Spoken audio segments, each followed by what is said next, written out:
Imagine getting hit by truck-kun and waking up in a fantasy world, only to end up as a broke peasant where even the system calls you a total loser.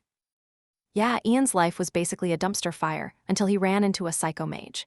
After 7 years of insane training, nearly drowning, freezing, and burning to death, he becomes an op mage who can talk to the elements and even darkness itself. And get this, the guy is so smooth that he tames a bloodthirsty black dragon using nothing but booze, and somehow ends up being the beast's therapist. Now, caught between runaway nobles, ruthless bandits, and holy knights, he's gonna use his brains and magic to flip the script for good. If you're into protagonists who start from zero and break the system in the most hilarious and epic ways, this story is for you. So go ahead, smash that like button and subscribe. Your support is what keeps these insane recaps coming every week. Subscribed? Awesome, let's jump right in. In a world where magic was both feared and worshipped, the legend of the crazy types spread through the battlefields. Experienced soldiers, used to the chaos of war, would get chills just thinking about the guys who could flip the script with logic-defying powers, the people everyone called mages. That's the scene where a mage pops up, facing a squad of soldiers who, poor guys, actually think they stand a chance. Without even blinking, he sees right through their arrogance, their belief that numbers matter against real strength. Little did they know they were about to face the kind of power that turns heroes into mere memories. Man, what happens next is a brutal display of what magic can do. Lightning rips through the sky and disintegrates everything. That terrifying power that turns men to ash was exactly what our protagonist, Ritsuki Kakeyama, had in mind when he thought about those crazy mages. But he was still stuck in his own complicated reality. Ritsuki's life in Japan was, perfect. He just got into his dream college, and it felt like things were finally looking up. But man, fate is a cruel joke. Truck-kun appears out of nowhere and, in the blink of an eye, crushes all his plans and sends him straight to another world. When he opens his eyes again, there's no noble family, no wealth, nothing. Now he's Ian, a peasant kid in a miserable village. Talk about bad luck. The worn-out clothes, the constant hunger, the back-breaking work. It was clear this new life was gonna be an endless struggle, nothing like what he expected from a reincarnation. Ian's life is just a constant battle against hunger and manual labor. He wonders what kind of prize it is to be thrown into a place where food is scarce and there's no future. You can feel his frustration because all his hard work barely feeds his family, and the hope of a comfortable life feels like a distant mirage. To make things worse, a system status window pops up and Ian's like, finally, something good. But the damn system, being incredibly sarcastic, only shows one thing: nobody. It's the final blow, confirmation that he's just a nobody in this world, with zero special talent to make life easier. Completely drained, Ian starts daydreaming about an easy life where he doesn't have to sweat for every crumb. He just wants a comfortable existence, without the struggle or worrying about his next meal.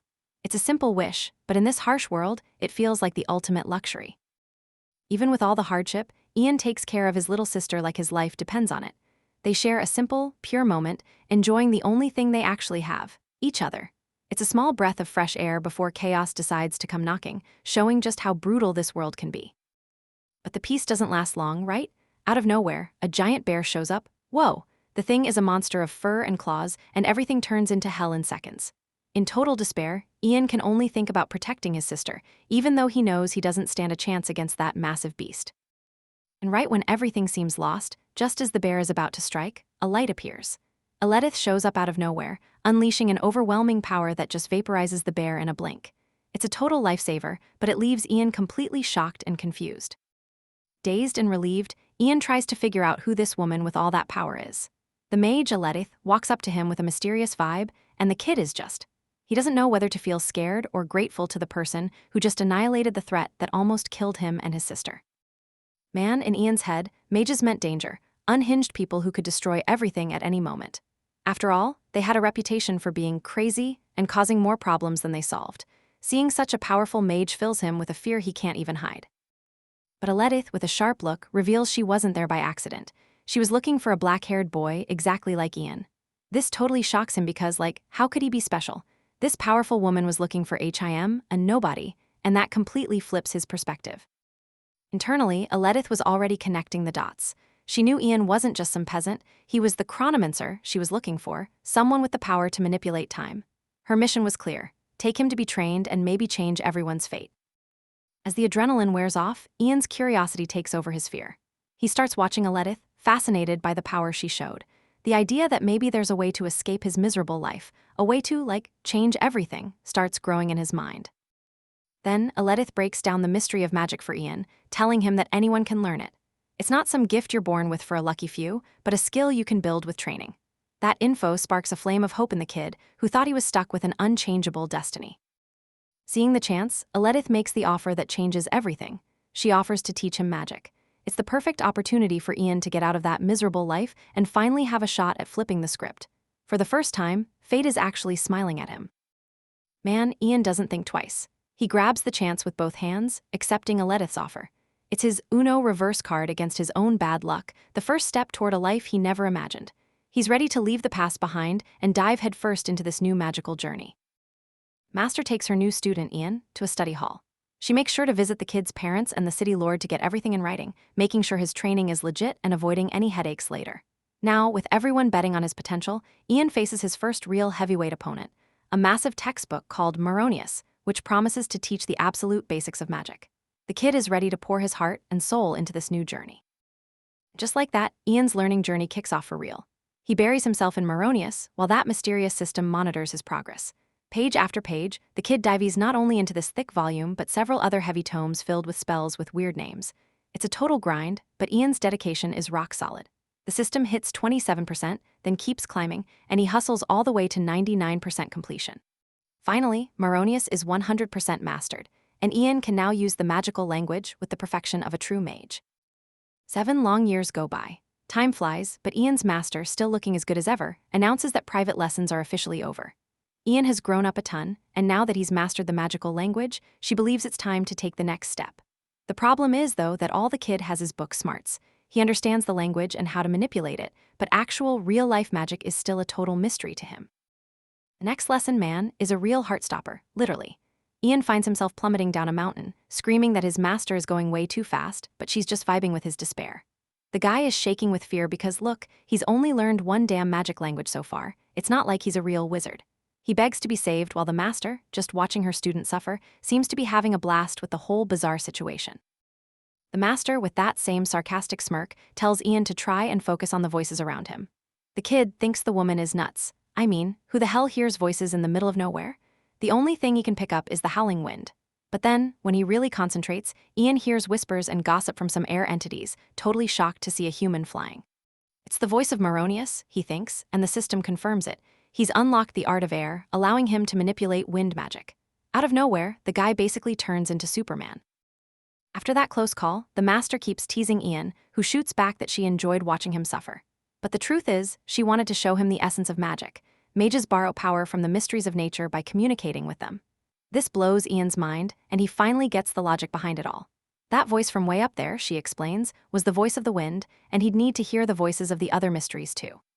Ian, all fired up now, feels ready for his next mission, mastering the water arts. As you'd expect, training for the water art involves throwing Ian in to drown until he's basically Michael Phelps or just about dead in the middle of the sea. The guy can barely communicate with the ripples and is already at his limit. Without missing a beat, the master tells him to master the ice arts next. There he goes, diving into the middle of the Antarctic, freezing his soul. The master is full of hope, impressed by how fast Ian is, while he's just out here questioning his own existence, barely able to keep up. And the Psycho Master snaps her fingers and conjures hellfire right in front of Ian. He catches on instantly. After turning into a popsicle, now she wants to grill him alive. Ian begs for mercy, but as usual, he ends up hearing the sound of the flames. Curiosity gets the best of the kid, and the first thing the fire asks is if it can burn him with joy. The guy knows he's toast, literally, and the situation is totally desperate. Next up, Ian is tossed into deep caves where the final task, for now, is to understand the earth arts. The voice of the earth, though, is super zen, like a master Oogway type, whispering words of wisdom that Ian doesn't understand at all. The kid gets confused, thinking maybe he just doesn't have what it takes for this specific element. He takes it as a relief, ready to get out of there. But that's when the system drops another notification. Ian just earned bonus skill points. And it's not just a few, it's 100 points ready to boost his magic proficiency. Ian realizes right then that he's a total cheater in this world, because there's no way you get this stuff for free without any explanation. The system basically just confirms that the guy is a cheat player. Obviously, since Earth was the missing element, Ian decides to use the points and max out that skill on the system screen. As soon as he touches it, the screen pulses with a blinding blue light. In that instant, the voice of the earth becomes clear, warning him about the lava below and the danger of an earthquake about to erupt. Ian finally gets what the voice was trying to say, and his only goal now is to get the hell out of there and tell his master that he heard the mystery of the earth. First, Ian commands the fire to burn and create light so he can find his way out of the cave. But this time, a different voice screams in pain, venting its rage against the light. Ian tries to start a conversation, asking if this is also the voice of the earth. But no, this element is on a whole other level, something the master didn't even mention. Because, man, the only thing that truly hates light is the voice of darkness. And that's exactly the mystery he stumbled upon, ending up with the shadow art. Ian is freaked out. Outside, his master is chill, checking her schedule and thinking about a pyromancer conference. The student rushes out of the cave. She congratulates him on his success, but Ian has some bombshell news. He managed to make contact with the shadows of darkness. Man, that revelation leaves the mage jaw dropped because she clearly didn't expect him to be capable of a feat like that. Her silence starts to make Ian nervous. The master turns to Ian, questioning how he managed to connect with a mystery as sneaky and elusive as the darkness. Her heavy silence leaves Ian on edge, not knowing what to think. It was an impressive feat, but the master's reaction is pure perplexity, mixed with a little hint of pride, maybe. And she suddenly changes the subject, saying they need to head down the mountain. Ian is happy, already curious about the next adventure, but he totally misinterprets her words. The master declares that from here on out, their paths go separate ways. She points to the left, telling him to go to Chronolique, where a spacetime sorcerer conference is happening. After all, if he's got this natural talent for mysteries, he might get lucky and find a competent sorcerer there. The protagonist is stunned. Like out of nowhere, they're sending him off to learn something completely new. Seeing Ian's confusion makes Eld happy. She knows the kid was born with a natural affinity for uncovering mysteries, and following her gut, she's sure he'll master the power of spacetime too. With that, their partnership comes to an end, and Eld says she can't wait to see him again in 3 years, over in Dranheim. The next scene, we're thrown into the region the master mentioned. The city has a rural vibe, but the streets are buzzing with people. Ian looks for that conference, still thinking about how unpredictable his master is for sending him here. A guide in the middle of the crowd seems to be helping anyone heading north. Ian remembers that his master said the conference was exactly that way. Free to travel, the kid thinks it's a great chance to set sail right now and start this new adventure. Ian's journey with the Merchant Guild is heading north, a path he's never taken before. He's stuck in his thoughts about how this whole unexpected mess in his life even started. Out of nowhere, the guild master, Leek, walks up and asks if Ian has any idea what's waiting for him at the infamous Dragon Mountain. Apparently, that place is definitely not for the weak. Leek explains that Dragon Mountain is a literal den for black drakes, magnificent but insanely dangerous creatures. Defending against them is a job for the few. Trying to test him, the guy asks if Ian even knows how to fight or run. Without skipping a beat, Ian admits he's not exactly confident in his combat skills, a confession that completely flips Leek's attitude. Hearing Ian isn't a fighter, Leek drops the act and calls him useless, questioning what his real job even is. The silence breaks when Ian, looking a bit awkward, drops the bombshell. He's a mage. Whoa, the word mage hits Leek like a lightning bolt. He starts shaking and suddenly begins calling Ian Lord Mage, talk about a total 180. Ian's reveal leaves everyone around him speechless and totally confused. They can't believe this scrawny kid is actually a Lord Mage, while Ian just doesn't get what the big deal is. A hooded girl nearby named Cassie catches the vibe and looks over at Ian, watching the whole scene go down from a distance to see what's really happening. Whispers start spreading through the camp, with the mercenaries doubting Ian's word. They see him as some low-tier weakling, making fun of his shy looks and his supposed skills as a mage. But Ian doesn't give a damn about the gossip. He just ignores the chatter, staying completely unfazed by the group's teasing. Cassie, the girl in the hood, walks up and whispers some advice to Ian. She explains that mercenaries tend to disrespect the quiet types, mistaking their calm for weakness. To get their respect and protection, Ian needs to show off his power and intimidate those who doubt him. It's like a ritual to show who's boss, turning them into subordinates who will actually defend him. A bit aggressive, but it works. The idea of using anger to get respect is new to Ian, since he's never been the type to yell or lose his cool. He gets Cassie's point, but he has no clue how to actually do it. But then, this guy serving food has the nerve to spit in Ian's bowl in some bizarre attempt at cleaning it, finally waking up the protagonist's sleeping rage. The ground starts shaking and the cook turns pale, realizing he just messed up big time. Ian, radiating an imposing presence, walks up to the guy and asks how he dares spit in his bowl. The cook, nearly peeing himself out of fear, cowers and begs the Lord Mage for forgiveness, which just makes Ian even angrier. The guy actually tries to justify it, saying he just wanted to clean the plate. Ian explodes, totally stunned by the cook's logic that spitting was the best way to clean a bowl. The guy then argues that the local water is filthy, full of mud and parasites, so spit is the cleaner option. Yikes, that explanation traumatizes Ian. He can't wrap his head around how someone thinks their own spit is more hygienic than water, no matter how dirty it is. It's the peak of medieval grossness. Realizing how gross this world is leaves Ian paralyzed with disgust. Frustrated and nauseous, he coldly murmurs a spell. Suddenly, the campfire explodes into a massive wall of fire, way taller than any human, scaring the whole camp, including Cassie. With a tough tone, Ian orders them to get some damn water now, calling them disgusting medieval pigs. Two guys, not even sure what they did wrong, scramble to follow his orders. As the night goes on, most of the camp is asleep, except for a group of mercenaries looking for Cassie, who just vanished. One creep in the group spots her in the distance. He calls out, telling her to come closer, but then realizes she's unconscious. She's been kidnapped by a group of bandits, and things are about to get really serious. The mercenaries start shouting threats, but all that tough guy act goes out the window when one of them gets hit by an arrow and dies instantly. Seeing their friend fall, the group explodes in rage, drawing their weapons for a fight. The bandit leader is a piece of work, treating the mercenaries like insects and showing just how ruthless he can be. Right in the middle of the chaos, Cassie wakes up and, in a desperate move, bites the back of the guy carrying her. Startled by the brutal bite, the bandit drops her so he doesn't lose a chunk of flesh. Cassie fights with everything she's got to escape, while the bandit leader orders his goons to hunt her down immediately. The chase is on.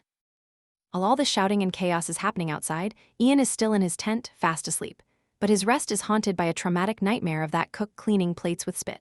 The noise outside finally wakes him up, and a mysterious voice calls out, urgently telling him to get up fast. Apparently, some new humans are arriving, and the night is far from over.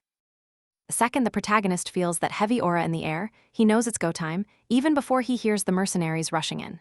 Leek is the first to lose it, calling Ian Lord Mage with his voice shaking, shouting that things just got real ugly. And it doesn't take long for our mage to hit the combat zone, where the guild mercenaries are struggling to hold the line against the bandits. The enemy leader, by far the creepiest of the bunch, is slicing through guys like butter, ordering his men to slaughter everyone and find a specific woman. That woman, Kathy, is huddled behind a tree, shaking in fear and totally lost, because at this rate, she's toast in seconds. Her hiding spot is blown when one of the bandits finds her, confirming her worst nightmare. With a blade pointed at her face, the guy threatens to rip her arm off if she doesn't get up, and Kathy just freezes, sure it's the end of the road. Before she can even move, the creep raises his sword to finish her off for good. But right then, something hits the jerk so hard the ground actually cracks from the impact. Kathy is speechless, seeing her savior standing right there. It's Ian, who timed his spell perfectly. She looks at him in awe as he grabs her hand, telling her to stay close. The kid's confidence is like a sedative, calming the crowd as everyone huddles up, forming a little train behind the Lord Mage. It might look funny, but it's a solid tactic because Ian's got a trick up his sleeve. He casts a spell that looks a lot like Sukuna's flames, but instead of fire, he pulls together darkness and lightning into one orb. The mercenaries and bandits feel the magic in the air, and in seconds, the whole place is swallowed by total darkness. Unable to see 2 inches in front of them, the bandits desperately light torches, but they don't do much. People start bumping into each other in the dark like the power just went out. But while the enemies are stumbling around blind, Ian's train formation actually helps his group. He leads the way with insane confidence using his night vision, while the others follow along, betting this is their ticket out. But out of nowhere, bad luck decides to join the party. One of the bandits, totally lost in the dark, ends up bumping right into Leek, causing a huge mess.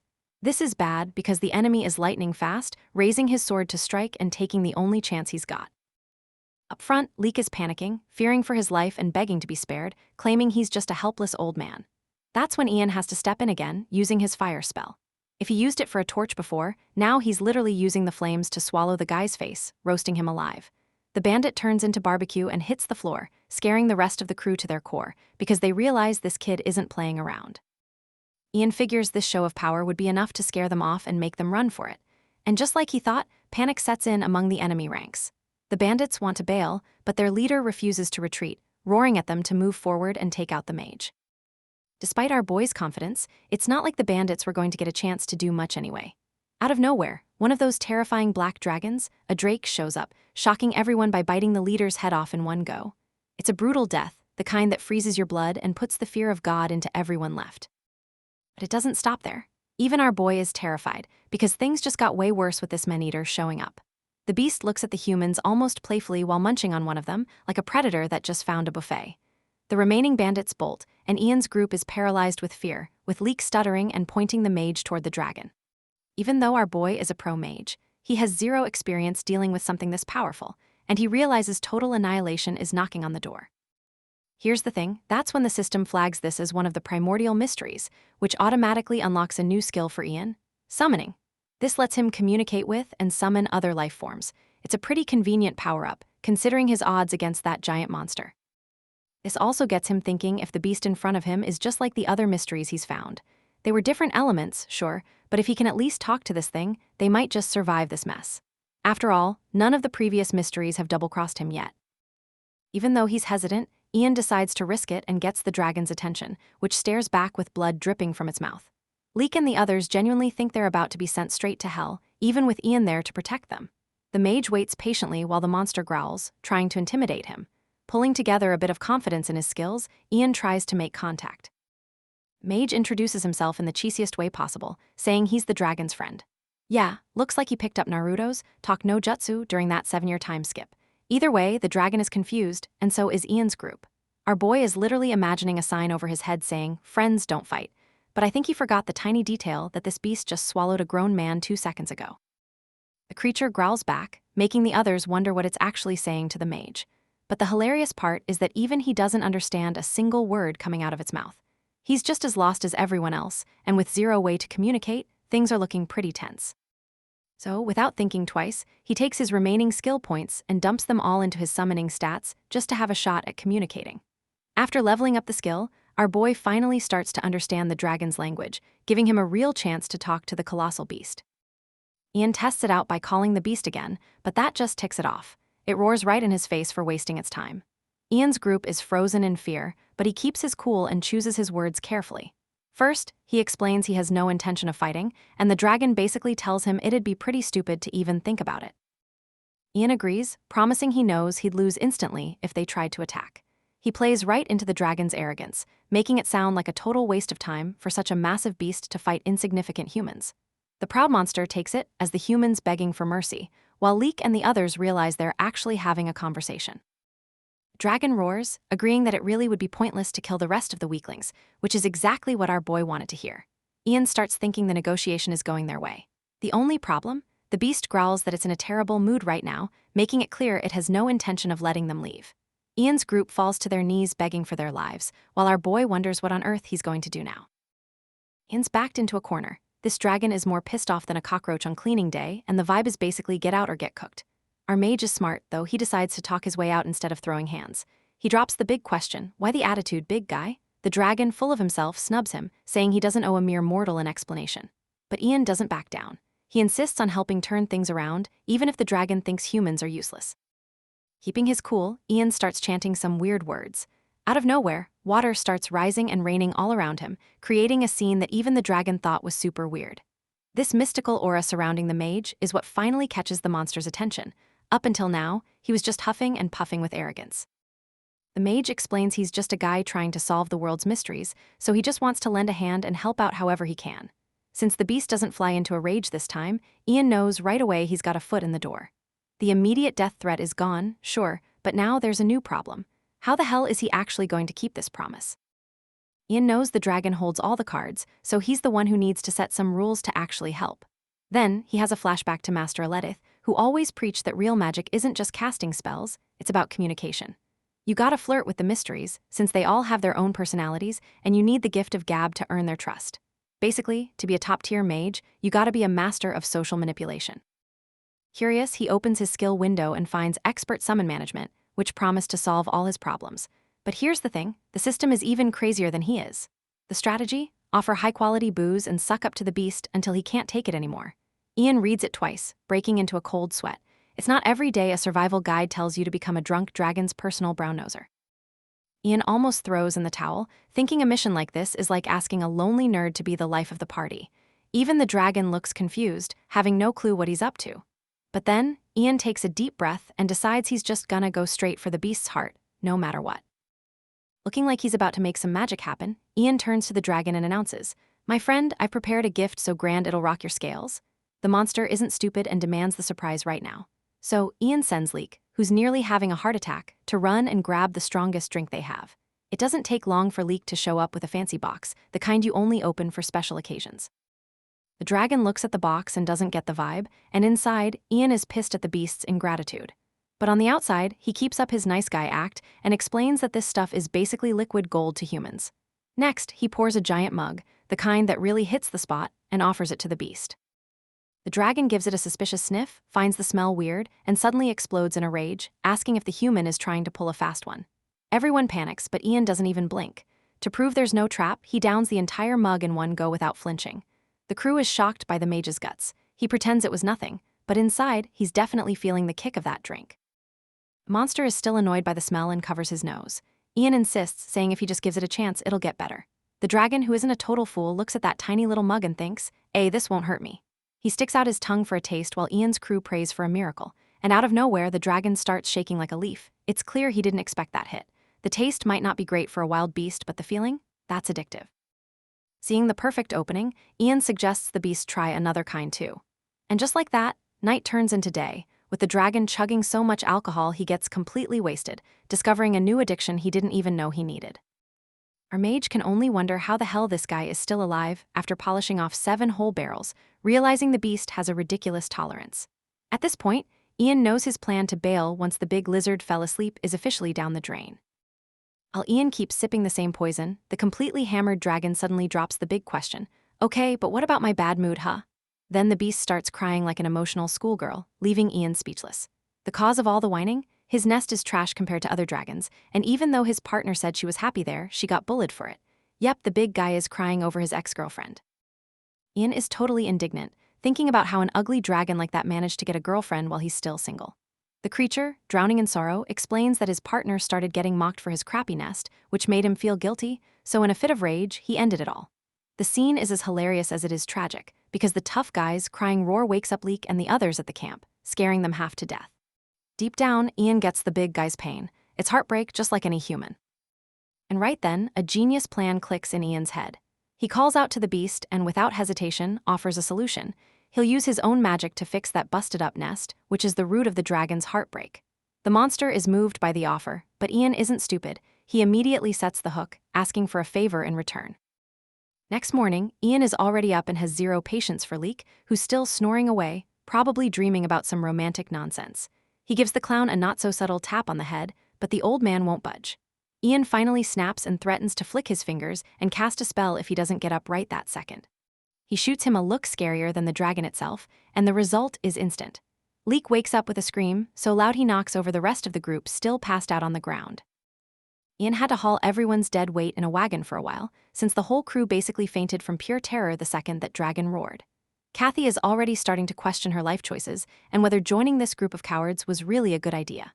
Meanwhile, the other mercenaries are shaking like leaves, asking if the beast went back to its nest or if they're still in danger of becoming monster snacks at any moment. Calm everyone down, Ian reassures them that the dragon is just chilling in its corner, waiting for his visit to follow through on their deal. He mentions he made a pact to spare everyone's life, and the effect is immediate. The group's attitude flips instantly, and they start treating the kid like he's a god on Earth. Ian even wonders if it would have been better to just leave these guys behind, but deep down, he knows he needed that promise to fix the nest to make sure nobody ended up as barbecue. Leek and the rest of the mercenaries completely lose it and start praising the brilliant archmage, with bows that are honestly just ridiculous. They've made up this whole story in their heads that Ian gave the dragon a historic beatdown and sent it running back to its hole with its tail between its legs. In their minds, Ian is so tough he forced the creature to beg for mercy, and now they're swearing eternal loyalty, wanting to serve him for life.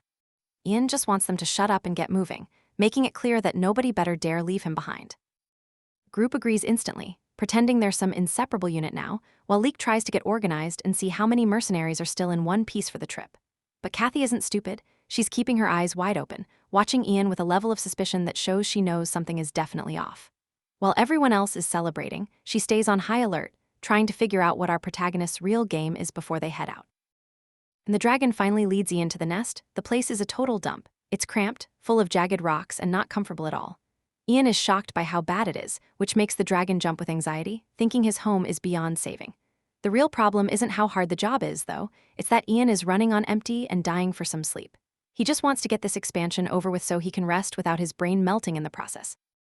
He tries to focus and call out to the voice of the earth, hoping the element will help with the renovations, but the answer is a big fat no. The entity is in a terrible mood, saying it's busy and doesn't want to talk to any humans today. Ian realizes that if he pushes without offering anything in return, the earth will just get even angrier, and he won't be able to move a single pebble. The dragon waits there, anxious for news, while the mage tries to come up with a plan B before exhaustion finally wins. Seeing that Ian is actually trying, the dragon softens up and says he understands if nothing can be done. He thanks the mage for being the only person to treat a miserable monster like him with a shred of dignity. In the middle of this emotional moment, they finally trade names. The dragon introduces himself as Longtail and says he wants to be the human's friend. When Ian shakes the creature's claw, the system notifies him that the pact is sealed. Now he has the power to summon Longtail whenever he needs to. Even with his new ally, Ian feels like crap for not keeping his promise to fix up his friend's place. Longtail, wanting to celebrate the new friendship, decides to open his vault and tells Ian to take as much gold and jewels as he wants. It's wild seeing a beast that just got dumped by his girlfriend be so generous to a human, but that's exactly what gives Ian an idea. He looks at one of the gems and realizes he has the perfect bribe to convince the earth to work for him. He asks for permission to mark up the floor and starts carving a complex magic circle, using the jewel as the energy core for the ritual. It's a technique his master taught him for handling the mysteries of nature through persuasion, or rather, pure magical bribery. Longtail has no clue what's going on, but Ian guarantees the result will be jaw-dropping as he channels all the stone's power to force a direct connection with the elemental spirit. Ian calls out to the voice of the earth again, but this time with the weight of the jewel behind it, begging the rocks to move as he wishes.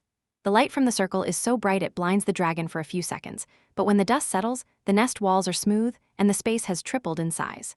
What was once a stinky cave has been transformed into an architectural masterpiece, a gift in return for Longtail's trust and friendship. Little Dragon is practically in tears seeing the palace he just gained and the amazing scent that now fills the whole place.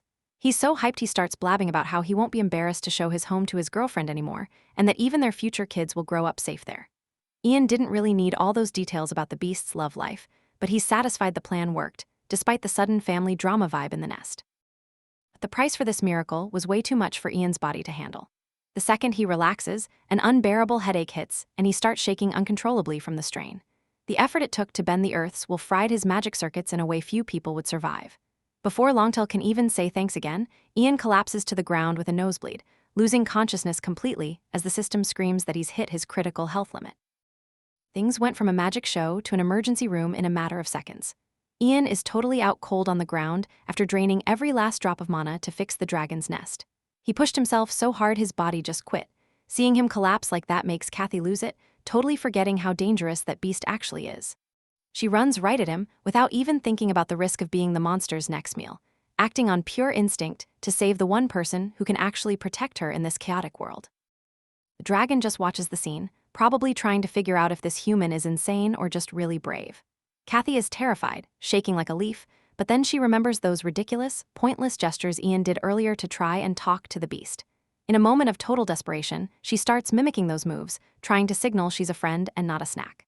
It's a pathetic sight to see, but somehow the crazy body language works, and the monster decides she's harmless enough not to be eaten. After spending some time in the void of unconsciousness, Ian starts coming back to reality under the starlight. Here's the thing. His brain is still stuck on his habits from his old life on Earth, and his first instinct is to feel his pocket for his phone to check the time or notifications. Instead of finding cold plastic and glass, he ends up grabbing the girl's hand. He stays there, half awake, squeezing her hand and wondering why his phone suddenly feels as soft as a gummy bear and as warm as a human. Reality hits him fast when he hears her voice asking if he's finally awake. Ian jumps in shock, realizing he wasn't just holding Kathy's hand, but using her lap as a makeshift pillow this whole time. He tries to keep what's left of his dignity, backing away all embarrassed while trying to figure out how he ended up there. He even considers that it's all a dream, but the pounding headache is a very real reminder that abusing mana comes with a heavy physical price tag. As soon as he catches his breath and gains a bit of consciousness, he starts looking for his giant new friend. But the dragon, who he's nicknamed Longtail, didn't stick around to hold his hand and already took off. Ian feels low-key offended by being ghosted, especially after all the work he put into building the thing a palace. He jokes about it, thinking the lizard probably went looking for a girlfriend now that it lives in a mansion, showing that not even a brush with death can kill his sarcasm. Ian starts questioning how a seemingly normal person like Kathy managed to walk past a high-level monster without becoming a statistic. He knows that Beast isn't one to play nice, so her explanation that she found a way to communicate sounds super suspicious to him. He wonders if she used some kind of mystical charm or if the dragon just felt bad for her. Either way, he realizes this girl has a lot more guts and tricks up her sleeve than she's letting on at first glance. Light mood suddenly turns heavy when Kathy decides to stop beating around the bush. She confesses she wasn't there by accident and followed Ian on purpose, carrying a secret she couldn't hide anymore. And then comes the truth. The bandit attack the other night wasn't just bad luck. She admits she was the target of that ambush.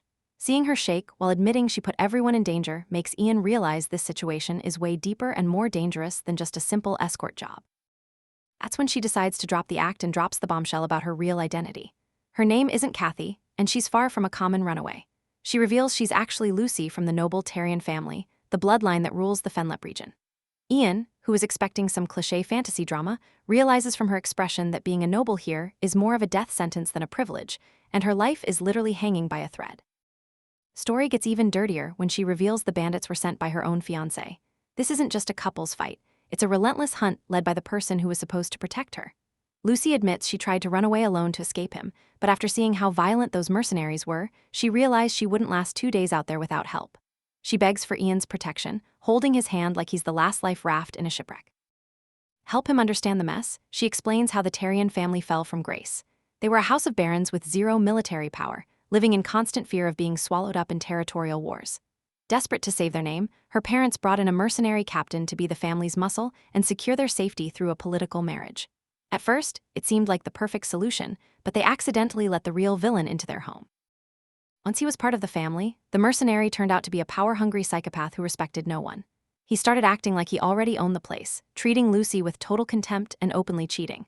But the worst part was when her parents tried to put their foot down and break the engagement.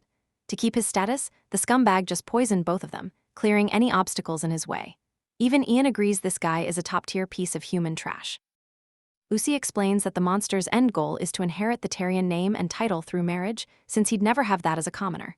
She barely escaped with the help of a loyal servant, but she knows he won't stop sending assassins until she's captured. To her, going back means a life of slavery and humiliation at the hands of her parents' killer, and she'd rather face anything, even death, than that cruel fate. Ian just stands there trying to process this whole medieval political mess. Even with his op powers, getting involved in noble drama is a point of no return that could bring trouble even his magic can't fix easily. He feels the sincerity and the sheer terror in Lucy's voice as she keeps begging in the name of her family's honor. She promises to reward him with anything he wants, as long as he makes sure that man never touches her again. As a final card, Lucy makes an offer that changes the whole game. She knows she needs a massive reason to keep a mage of this level by her side, so she offers everything she has left, the Tarian family itself. She promises that if he protects her and helps her escape this nightmare, she'll make sure he becomes the new head of the house, inheriting the noble title and the prestige that comes with it. It's an offer he can't refuse, putting Ian right in the center of the world's power struggle. Ian's facing one of those big life-or-death dilemmas right now. On one hand, there's this golden opportunity. Take Lucy's offer, sneak into high society and basically live the high life as a lord, surrounded by luxury and power. On the other hand, there's his dream of being a free mage, totally unchained from politics and aristocratic duties. He knows that if he takes the title, his freedom is toast. And honestly, he didn't reincarnate into this fantasy world just to sign paperwork in some castle.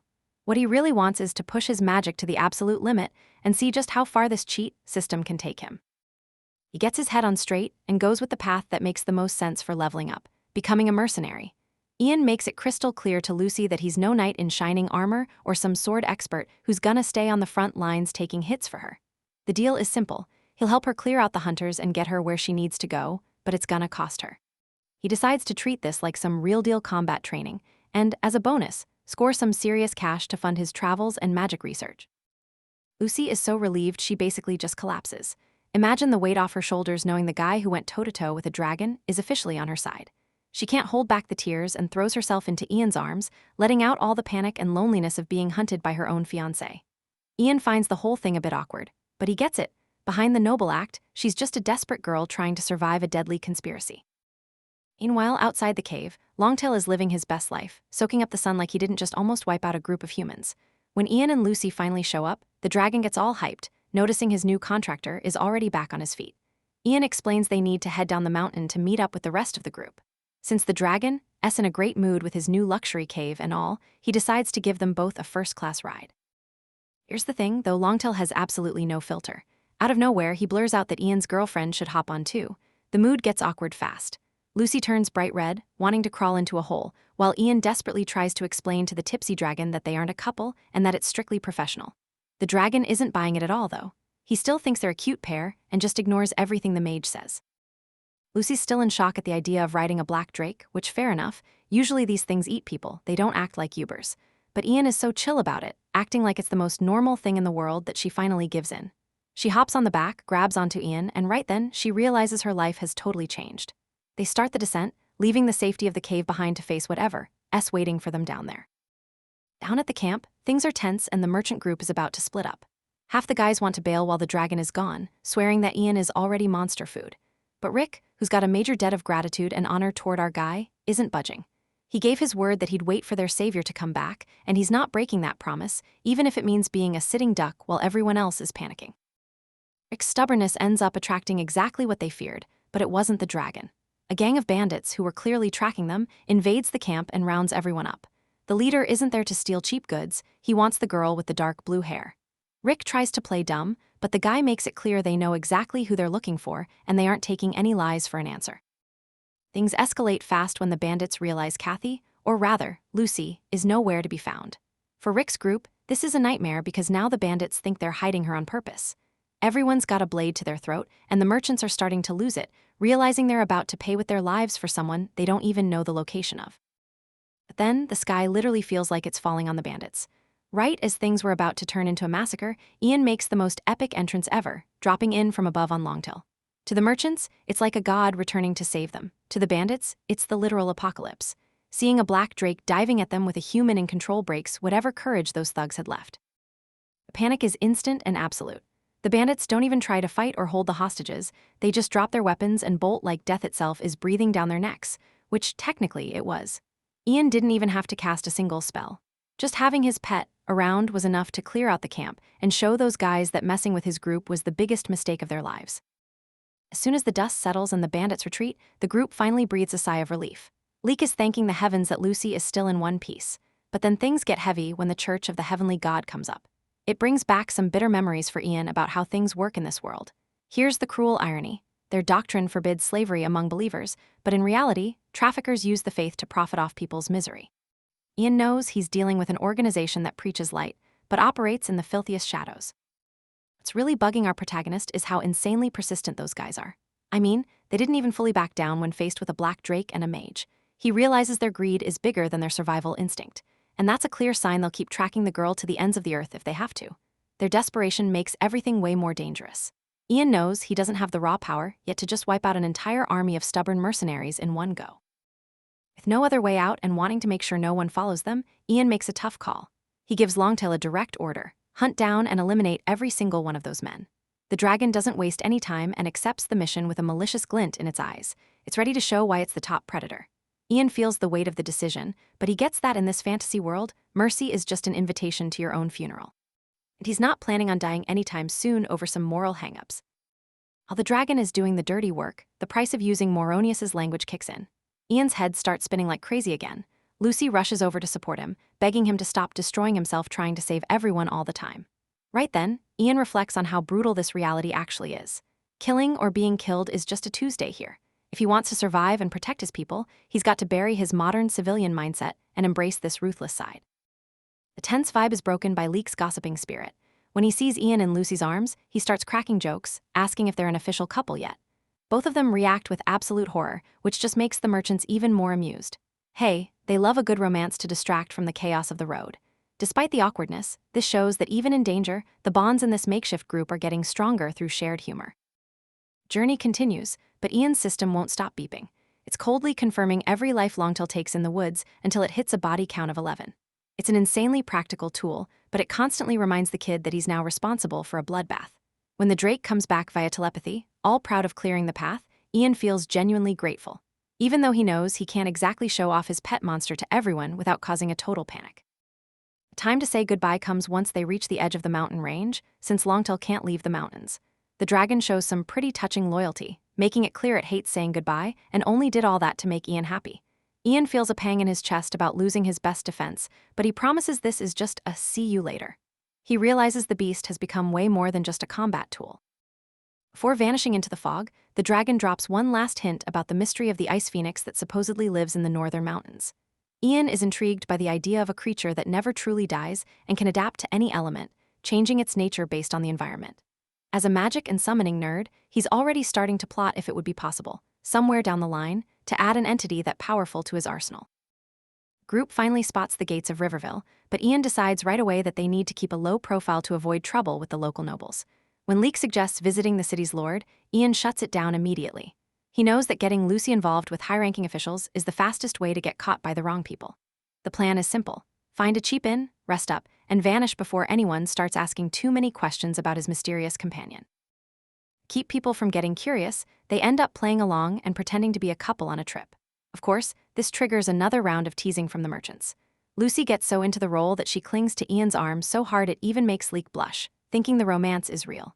Even though Ian knows it's all just for show to stay safe, he can't help feeling awkward having a noblewoman so glued to him while he's trying to act like a simple peasant. Walking through the city, Lucy mentions how Ian treats commoners with a politeness that no elite mage would ever have. That's when he reveals his background is way humbler than she thinks. He explains he's the son of farmers and grew up working the land, which explains his lack of arrogance and his natural respect for regular people. This revelation makes the girl admire him even more, seeing that behind all that raw power, there's someone who still values his roots and simplicity. Lucy's plan is to find Count In-na, her maternal uncle. She believes he's the only influential person who can offer real protection against her murderous fiancé. Ian, being his usual pragmatic and suspicious self, questions if this uncle is actually trustworthy, especially since she admits they were never close. He tries to open her eyes to the fact that in noble politics, blood ties mean very little if there's nothing in it for them. But the girl desperately insists that her uncle is her last hope.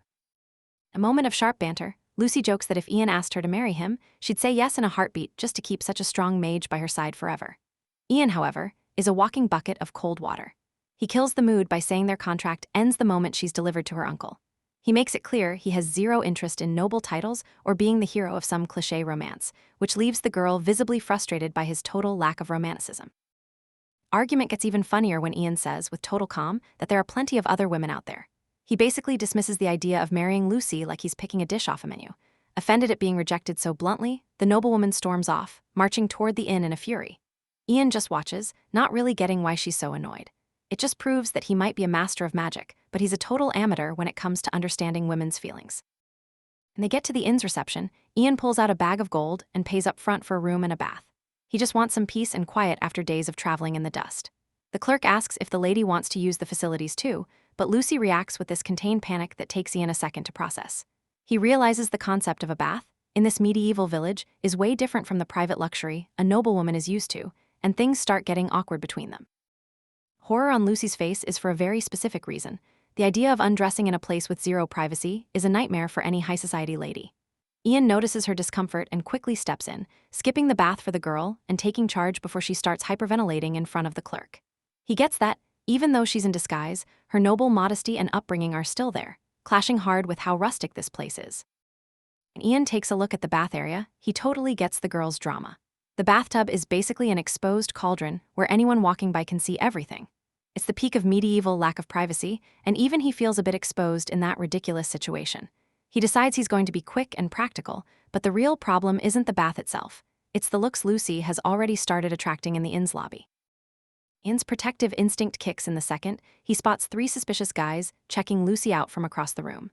He immediately tells her to cover up better with her cloak and avoid any eye contact. He can feel their disguise already starting to fail because of how obvious her beauty is. Ian knows it's going to be a long night in Riverville, and he'll have to keep his eyes wide open if he wants to stop those vultures from trying anything while they rest.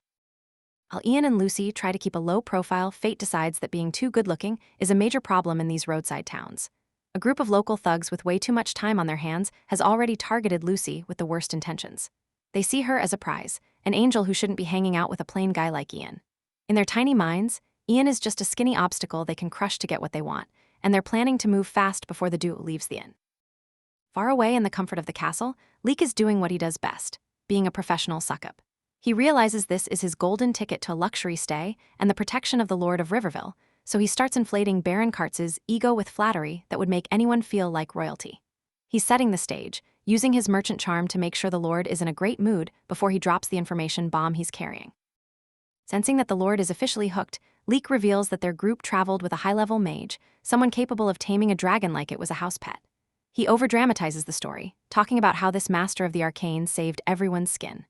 Leek's goal is just to look important by association, but he has no clue how much weight news like that carries in such a shaky political climate. Lord Kartz's reaction is nowhere near the admiration Leek was expecting. He goes into a total state of panic once he processes that there's a dragon tamer inside his walls. To a ruler, a mage of that caliber isn't an ally, It's a walking nuke that could level the city if he wakes up on the wrong side of the bed. The Lord knows the peace there is fragile, and one spark from a powerful stranger could be the end of it all. Here's the thing that really keeps the Lord up at night. The Holy Knights of Santiago are currently stationed in Riverville. These guys are religious fanatics who see themselves as the only shield against evil, but in reality, they're ruthless warriors who won't hesitate to swing a sword at anything smelling like dangerous magic. If these knights cross paths with the mage Leek described, Riverville will become the epicenter of a holy war no one asked for. Desperate to avoid a massacre, Lord Karts orders his men to stash Leek away immediately and demands they bring the mage to the castle under the guise of a formal invitation. He needs to control the situation before the Knights of Santiago notice Ian's presence. It's a race against time to keep both sides in separate corners of the ring, but the Lord has no idea that the chaos has already started somewhere else. Back at the inn, there's a fake sense of calm. Ian and Lucy are having breakfast, trying to get their energy back after all the trauma on the road. Ian mentions he's going to go clean up and asks Lucy to head up to the room right after, trusting that the inn would be safe enough for a few minutes. It's that classic mistake of underestimating local danger while focusing on the bigger threats that haven't arrived yet. The second Lucy is left alone, one of the thugs sees the perfect opening. He walks up with some BS story, pretending Ian sent him to rush her to the docks because of a sudden emergency. He uses Ian's name to gain her trust and plays on her constant fear of being caught by her ex-fiancé's men, making the whole scenario feel like a real crisis. Lucy, who's still traumatized from being hunted, falls for the lie without questioning it much. She fully believes her fiancé's goons found them and that Ian is trying to protect her again. Her rush to get away from the danger is exactly what leads her straight into the lion's den, following a stranger through the halls without realizing she's moving away from the only person who can actually save her. The truth only hits Lucy when she passes by the bath area and sees Ian just chilling there. The shock of being tricked is immediately followed by an attack. The thugs don't waste time and throw a cloak over her to shut her up before she can scream. At the same time, one of the idiots tries to jump Ian from behind, thinking he can catch the kid off guard and defenseless. The attack on Ian is a total joke. With one simple magic move, he makes the guy eat dirt without breaking a sweat. But the satisfaction of winning doesn't last long when he realizes Lucy isn't around and the attack was just a distraction. Ian knows right away he's not dealing with professional assassins, but with local trash who dared to touch what they shouldn't have while he wasn't looking. Pissed off by the nerve of these low-life criminals, Ian decides he doesn't have time to play detective. He ditches the basic spells and decides to use his darker mysteries to solve the problem at the root. This is the moment he stops trying to be a normal kid and accepts that to find Lucy fast, he's going to have to use powers that most people would consider cursed. Out of nowhere, the shadows around him start acting weird, like they're coming alive and answering Ian's call. The darkness overflows and swallows the surroundings, creating a nightmare for the thugs left behind. They thought they were just kidnapping a pretty girl and bullying some kid, but now they realize they've woken up something that human logic just can't explain. Ian starts the interrogation with zero mercy. He uses the darkness to crush the will of the remaining thug, demanding to know where they took Lucy. The guy, who felt like a big shot minutes ago, is now shaking with fear, admitting he doesn't even know her final destination. Ian's rage only grows as he realizes the situation is messier than he thought and her trail might be getting cold. Ian's fun is interrupted by the worst possible crowd. His blatant use of dark magic attracted the attention of the people he should avoid the most, the Holy Knights of Santiago. With a cold sword pressed to his neck and a direct question about who's controlling the shadows, Ian realizes he's fallen right into the political trap Lord Karts was so afraid of. Now he has to decide: explain Lucy's kidnapping or fight the fanatics who hate everything he stands for. Ian admits he's the one behind the darkness, but this old knight's presence is so suffocating he can barely think straight. While he tries to keep his cool and size the guy up, the criminal he was chasing decides to play the victim. The guy starts yelling that the mage tried to murder him for no reason, playing dirty to turn the law against Ian. It's that classic audacity, knowing the law usually hates anyone using dark powers. Ian's just standing there, shocked by how easily the truth is getting twisted right in front of him. The Master Knight isn't even surprised by the accusation. In fact, he looks at Ian with total contempt, the kind that comes from years of pure prejudice. To him, all mages suffer from the same problem: a bloodthirsty streak and the delusion that they're above the law because of their gifts. He makes it clear that, in the eyes of the knights, a mage acting out isn't an exception. It's just the standard behavior for a class they consider unstable and dangerous. Ian finally loses his patience and decides he's not gonna be a verbal punching bag for these tin cans. He lets them have it, telling the crowd and the knights that he acted in self-defense and his patience has limits. His tone flips from a polite kid to someone ready to send everyone to hell if they keep testing him. Honestly, the soldiers are caught totally off guard by how much backbone this kid has. Old Knight actually lets out a little chuckle, kinda liking the kid's rebellious spirit, but the mood sours again when Dietrich pipes up with some moralistic nonsense. He argues that the problem isn't just Ian's attitude, but the nature of his magic itself, saying that hiding in the shadows is like rejecting divine light and being a coward. It's that classic, the sun is the only good thing logic, where anything dark is automatically a sign of bad character. Instead of getting into a physical fight, Ian decides to drop a philosophy lesson that leaves everyone speechless. He asks if the heavens are so focused on light, then why the hell does night even exist in divine creation? His argument about day and night needing to coexist hits the knights like a punch to the gut. Suddenly, they start seeing the kid not as a villain, but as someone with wisdom they never expected from someone his age. Taking advantage of the awkward silence, Ian drops the real bomb. He's not here for fun, his sister was kidnapped and he needs to save her right now. It finally clicks for the knights, and their suspicion flips instantly from Ian to the actual criminal who started this mess. The old knight, feeling the weight of his bad call, decides it's time to fix things and act like a real protector, taking charge of the rescue. Master Knight decides Dietrich will stay behind to watch the lyre while he leads the charge to the harbor to help the mage. It's not just duty, it's a silent apology for wasting precious time that could cost Ian's sister her life.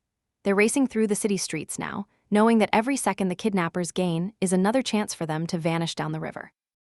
And they get to the docks, the scene is desperate because the bandits are already on the boat, ready to disappear with Kathy bagged up like cargo. The Knights of Santiago show why they're famous, moving with an efficiency that even impresses Ian, but the boat is already setting sail and the distance looks impossible. Panic starts to set in when they realize horsepower doesn't mean much against the river's current. And the old knight asks what the plan is. Ian just says he's gonna use the environment, which leaves the veteran totally confused. Ian explains, cool as a cucumber, that he's not just some specialist stuck on one element, he knows the basics of several different magic schools. In a world where mages spend their whole lives trying to master just one thing, hearing this kid has multiple elements is a total reality check. With no time for more talk, Ian starts chanting a spell in the ancient tongue, and what happens next is a total spectacle of elemental power. He summons the literal fury of the river, creating currents so violent the kidnapper's boat gets tossed back to the shore like a paper toy. The knights are in absolute shock, realizing this mage's power is way beyond anything they've seen on the kingdom's bloodiest battlefields. Finally, the chaos is over and Ian gets Kathy out of there, met with a desperate, tearful hug. He returns the affection a bit awkwardly, just hoping the knights don't notice their sibling vibe is a bit off. Deep down, Ian is just feeling the weight of total exhaustion. His mana is at its limit and all he wants to do is disappear and find some peace. But of course, life as a protagonist never gives you a break, and his dream of a well-earned rest is cut short before it even starts. While Ian's trying to catch his breath, an emergency alert from the castle ruins the vibe. The local lord's son, Bernard, is rushing over with Sir Hansen, meaning a new crisis just hit. Looks like Ian just got pulled into the center of a political hurricane he didn't even know existed. Bernard and Hansen spot a pillar of smoke rising on the horizon and panic sets in immediately. They're already picturing the worst-case scenario, the region becoming a bloody battlefield between the knights and the mage. Hansen, who's already fed up with babysitting this spoiled brat, feels like the situation just escalated to a level he really didn't want to deal with. Seeing the pure terror on Bernard's face just proves that bringing the heir on this mission was the biggest mistake of his career. And they finally reach the spot, geared up for war. The scene they find is actually ridiculous. Instead of swords clashing and bodies on the ground, they see elite knights basically acting as assistants for Ian's outdoor bath. All that tension dissolves into pure awkwardness, with Ian looking totally annoyed by the lack of privacy while he's trying to wash up. Hansen and Bernard just freeze, trying to process how anyone has the nerve to turn a military camp into a DIY spa in the middle of nowhere. Here's the thing, Bernard is as arrogant as ever. He can't accept that things are this simple and starts imagining some deep, dark secret. He goes full detective mode, looking for signs of a conspiracy in every bucket of water. He can't keep his mouth shut and starts screaming, reminding everyone he's the Lord's son and demanding a full report on this joke. It's basically a high society temper tantrum, while Ian just watches, feeling a mix of secondhand embarrassment and total exhaustion. Veteran Knight Elder tries to calm everyone down and explain the situation, but Bernard cuts him off with total disrespect. He makes it clear he doesn't care about military rank. He demands that Ian explain himself, treating the mage like some random servant. That's when Ian connects the dots and remembers a stupid tradition Lucy mentioned, mage baiting. It's a power move where nobles test a mage's patience to see if they're weak or if they actually pack a punch. Realizing the kid is trying to force a reaction to test him, Ian decides he's not backing down. He completely ignores the orders to get out of the bath and bow, which absolutely shatters Bernard's fragile ego. The kid has a total meltdown, screaming about how a mere mage dares to defy the authority of a noble heir.